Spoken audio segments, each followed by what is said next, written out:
Menon, we understand that you are a very popular author. You have written many technical books as well as some books on non-technical stuff. So can you tell us something about your recent work, that is Spirituality at Work? Well, maybe I should begin with this book, which was written in 2004. I think it came out in 2004, very small book with a catchy title, which the publishers, I'm grateful to Yogi Impressions, the publisher, for this book. Stop Sleepwalking Through Life. There's a Hindi translation of this, Bhram Se Jago Sone Walo. Well, this is a fast reading book, which really points at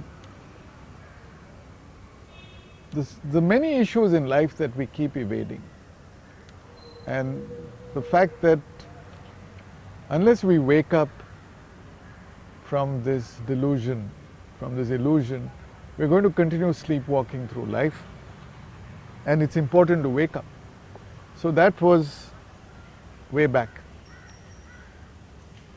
And then we used this book to teach a course here called Self-Awareness. I teach it along with a colleague, Aurobindo.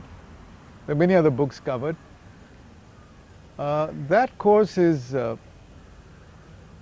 very generic. It doesn't focus on Indian spirituality.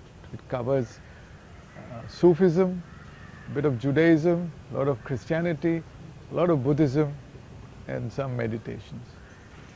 But students who took that course wanted us to continue, because this is a full credited course that goes for one semester. They wanted an advanced course.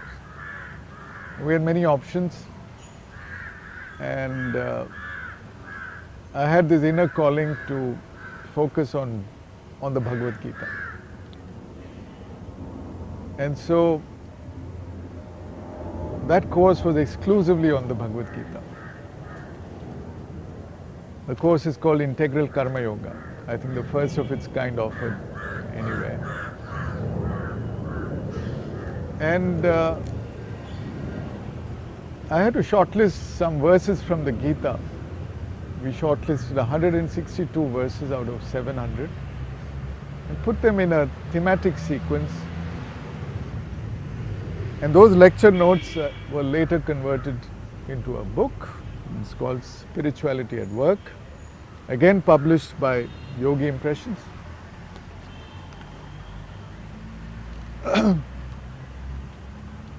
This book has 18 chapters, just like the Gita itself. The Gita has also 18 chapters in Sanskrit, and it covers various themes.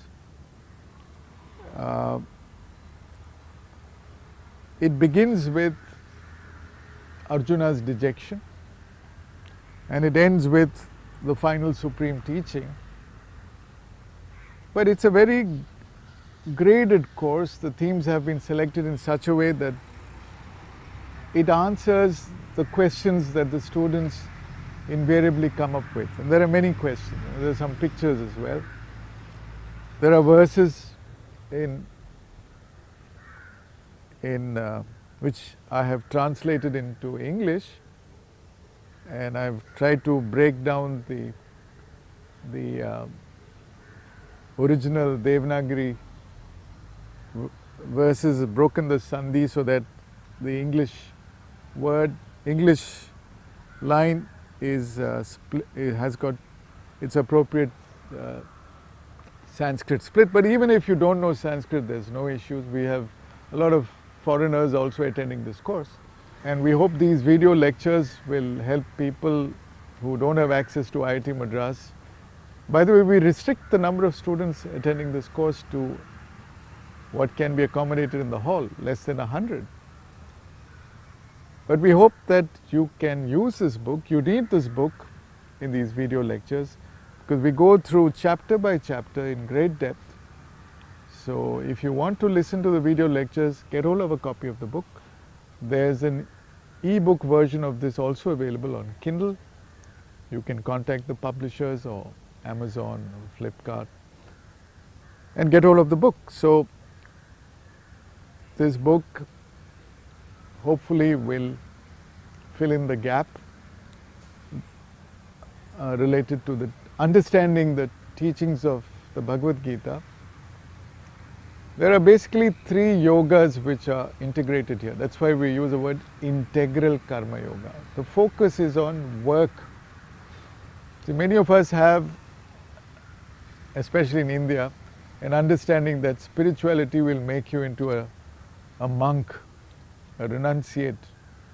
You have to give up everything and wander off into the Himalayas or put on a saffron robe. That's not the spirituality of the Bhagavad Gita. It's meant for the Arjunas of the world, who live in the world, who have jobs to do, who have families to maintain, who have services to provide. How do you do that kind of work in the best manner possible? A work that is completely fulfilling. And that part is called Karma Yoga. The word yoga literally means yoking, union with the one source from which we have all emerged, the union with the divine. So all of us do work. Karma can stand for the intention behind the work, and the work could be thought, word or action.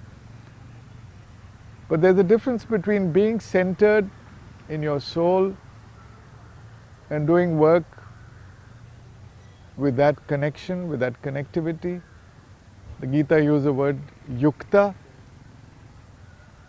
So you do things with your heart and soul in what you're doing, and you choose to do that for which you have a true need to do, an inner calling. And for many of us, the real problem in life is to find out what is that inner calling? What is it that we were born to do? To find that inherent svabhava, which has its own law of unfolding called swadharma, is the message of the Gita.